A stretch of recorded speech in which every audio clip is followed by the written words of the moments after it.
जय मसीह मेरे बहन मेरे भाई जो मुझे आज YouTube और Facebook में देख रहे हैं, प्रभु का धन्यवाद हो। न्यू ईयर सबके लिए हैप्पी न्यू ईयर।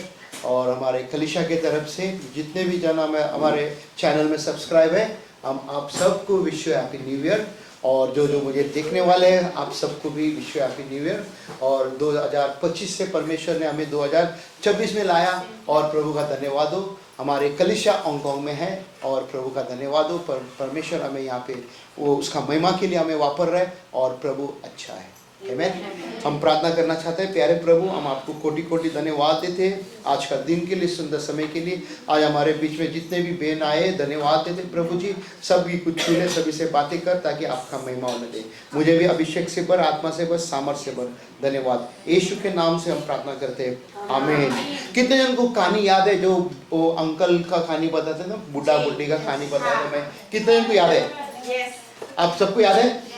तो हमारे बीच में ऐसा कोई है वो अंकल आंटी के जैसा जिसको सुनने नहीं आता था अंकल को? आया ऐसा? वो अंकल है यहाँ पे या आंटी है यहाँ पे? हाँ, सुनने नहीं आते? आप है ना? हाँ, आश्रय एक दूसरे को देख के है यहाँ पे। ओके, तो कहानी को पूरा नहीं बताना चाहता हूँ ताकि हमें सुनना है, सुनने के लिए कोशिश करना है। जब तक हम सुनेगा नहीं तो कुछ फायदा नहीं है। ओके, तो पिछले हफ्ता क्या सीखा हम? किसी को याद है क्या हमारे मैसेज का टाइटल था? He is a king. Great king, महान राजा। ओके, और राजा बोलते हैं ना कि राजा धी राजा है, सब राजाओं से ऊंचा है। वो आया था, वो मारा गया, वो गाड़ा गया और वो फिर से जी उठा। आज पिता परमेश्वर के दाहिने हाथों में बैठा है और वो राजा शीघ्र वापस आने वाला है आपको और हमको लेके जाने के लिए। इस कारण के लिए हम अब सब जन मिलकर प्रार्थना करते हैं। और मैं ये पूछना चाहता हूँ, क्या आप जो पुराना जो 25 गया उस समय पे जो भी अभिषेक आपके ऊपर था, क्या वही अभिषेक को लेकर आप 2026 में जाना चाहते हो? क्या फिर करना चाहते हो? नया अभिषेक, नया अभिषेक की जरूरत है ना? नया अभिषेक की क्यों जरूरत है हमको?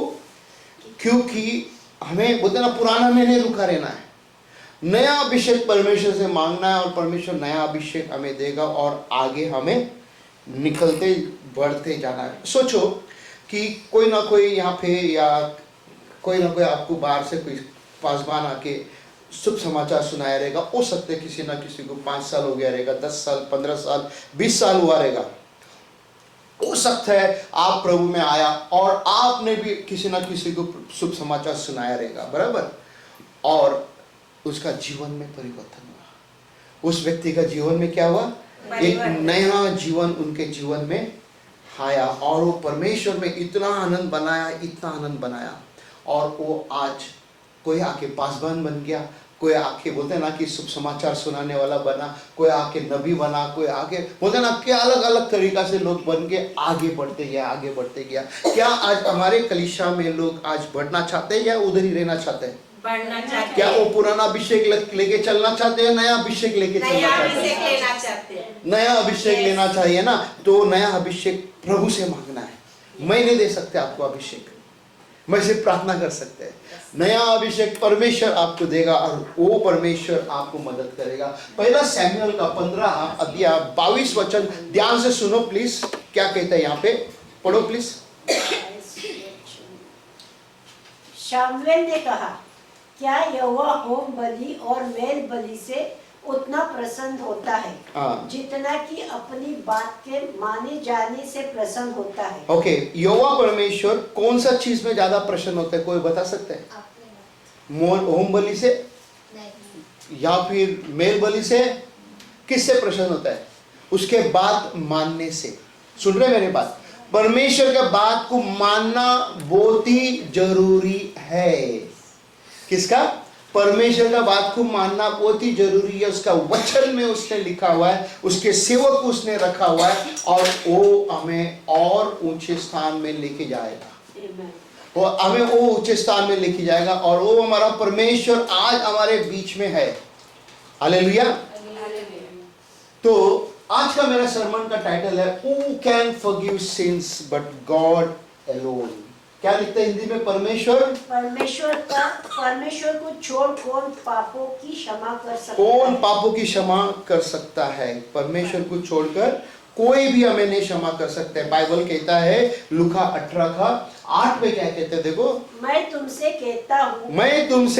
कहता हूँ वो तुरंत उनका न्याय चुकाएगा। वो तुरंत उसका न्याय चुकाएगा। ओके।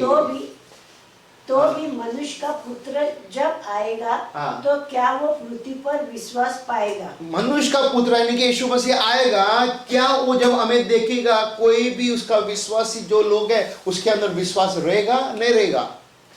अगर विश्वास नहीं रहेगा तो वो क्या करेगा? आके हर एक व्यक्ति के अंदर वो विश्वास बढ़ना है। जैसा हम प्रभु में हमारा उम्र बढ़ते जा रहा है, वो विश्वास भी ज्यादा बढ़ते जाना है। वो अभिषेक को भी लेकर हमको हर समय पे चलते जाना है, चलते जाना है, चलते जाना है। क्यों? जब तक हम अभिषेक में नहीं चलेगा तो हमारे जीवन बोलते ना कि उधर का उधर ही रहेगा। हालेलुया। हमारा जीवन वहां का वहां नहीं रहना है, क्योंकि परमेश्वर हमें आगे बढ़ाना चाहता है। हम देखेंगे लूका का 4 अध्याय में क्या कहते हैं, यहाँ पे देखिए 1 से लेकर 13 तक यीशु का परीक्षा। यीशु का परीक्षा किसने किया? शैतान ने। ओके, अपना बाइबल अपना खोलना पड़ेगा, इधर नहीं रहेगा वचन। यीशु लूका 4 अध्याय में आप देख सकते हो 1 से 13। यीशु मसीह जब उपवास किया 40 दिन 40 रात, ओके, और बोलते ना शैतान उसके पास आकर उससे बातें करने लगा। क्या बातें करने लगा किसी को पता है? हाँ, मैं मेरे सामने झुक जा, मैं तुझे सब कुछ दूंगा, तू ऊपर से कूदी मार। वो लिखा है करके कहता है, वचन उसको पता है। क्या उसको वचन पता है? क्या जब आप किसी से बातें करते हो, किसी से कुछ बोलते हो, क्या आप उसको वचन बताते हो या खाली सिर्फ लड़ते हो? वचन नहीं बताते हो। वचन ऐसा कहता है ये तुम्हारे जीवन में पूरा होएगा जब तुम आगे वचन को मान के चलोगे। वचन तुम्हारे जीवन में पूरा होना चाहिए। हमें बोलते ना कि हमें दुष्ट के जैसा काम नहीं करना है, बट दुश्मन को भी पता था कि वचन क्या कहता है करके। क्या आपको पता है विश्वासियों, विश्वासी लोगों, आपको वचन पता है क्या? कौन सा समय पे क्या बोलना है करके, कौन सा समय पे क्या बातें करना है करके। हम देखेंगे दूसरा यीशु का कार्य का आरंभ। हाँ, यीशु मसीह बोलते हैं ना कि उपवास तो प्रार्थना उसका जब खत्म हुआ, फास्टिंग और परीक्षा हुआ, उसके बाद यीशु मसीह आके उसका मिनिस्ट्री, उसका जो बोलते हैं ना काम चालू करने का हम देख सकते हैं। वचन लूका 4 अध्याय 14 से 15 तक में वो हमें बताना चाहता है। क्या बताएगा हम बाद में देखें, जस्ट थोड़ा सा ये बताएगा, ज्यादा टाइम नहीं लेगा। फिर उसके बाद में नीचे क्या लिखे? यीशु को अपने देश लौटना। यीशु को अपने देश लौटना। कहाँ पे लिखे? उसके लोग ने उसको क्या किया? रिजेक्ट किया।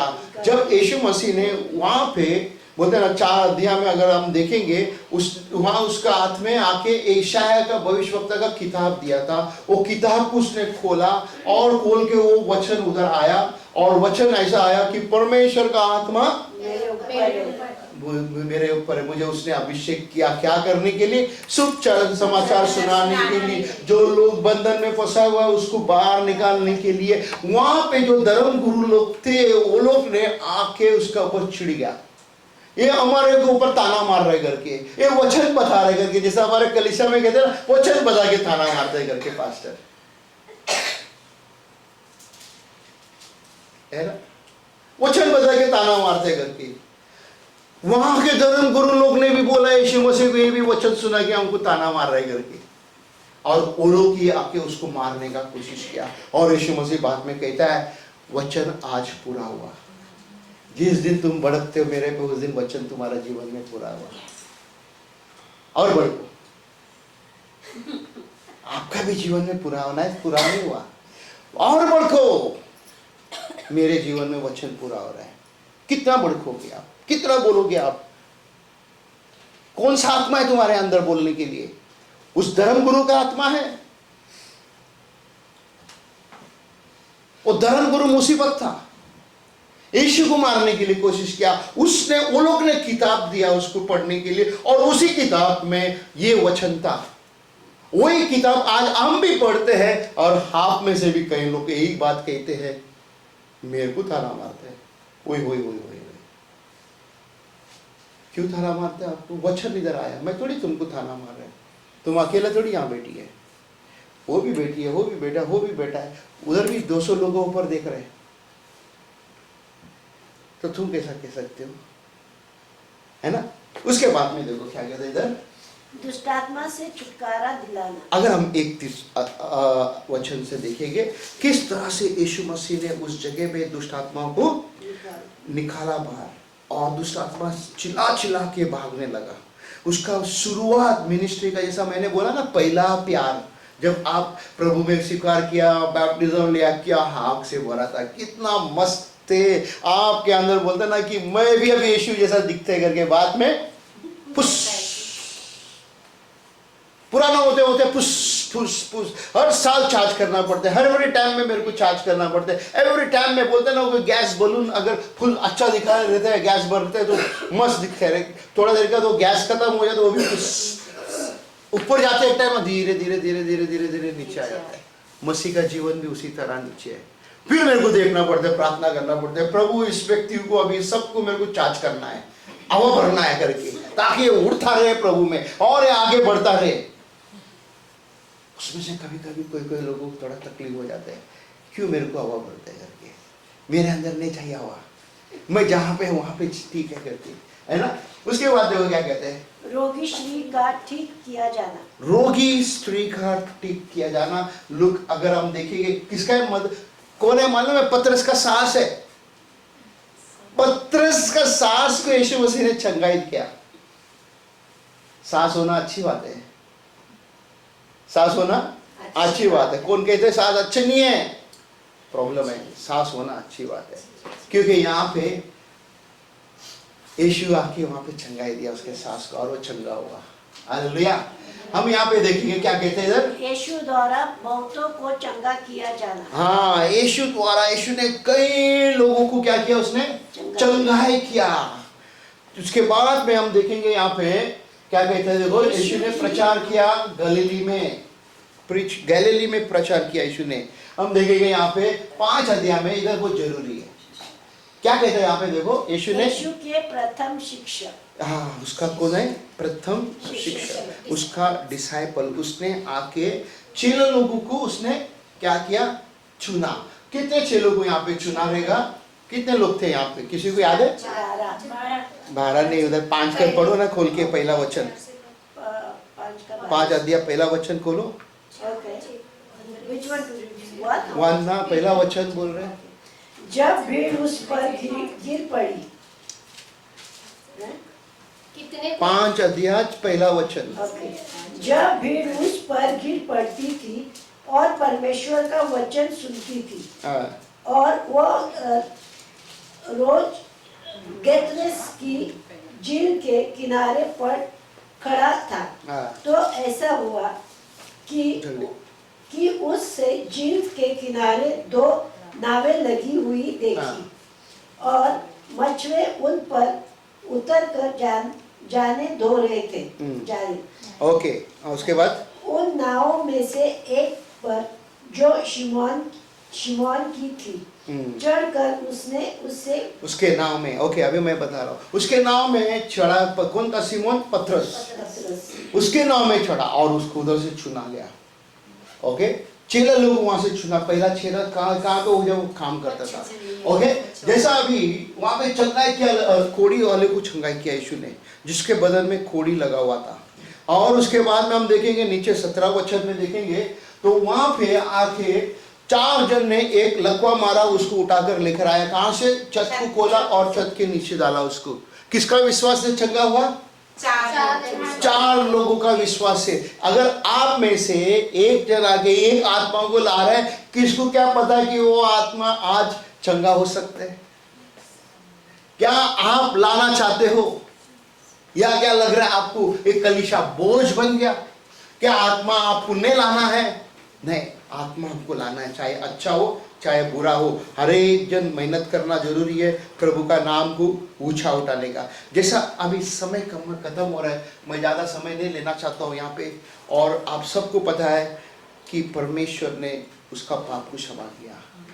किसका पाप को क्षमा किया? उस लकवा मारा था उस व्यक्ति का पाप को उसने क्षमा किया।